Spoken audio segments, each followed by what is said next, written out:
சொல்லி வரம் கொடுத்தாரோ அது அப்படியே பலித்தது. 50 வருட காலங்கள் உனக்கு எந்த விதமாகப்பட்ட சேதமும் இல்லை. 51ஆம் வருடம் பிறக்கும் போது ஆணவம் உண்டாகி அகம்பாதம் வந்துதானா நீ ஆணவத்தால் அழிந்து போவேன்னு ஆண்டவன் சொன்னார்.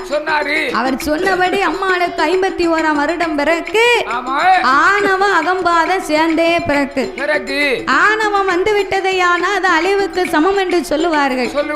எத்தனைதான் உயர உயர பறந்தாலும் பின்னால் வந்த வழியை நம்ம நினைச்சு பார்க்கணும்.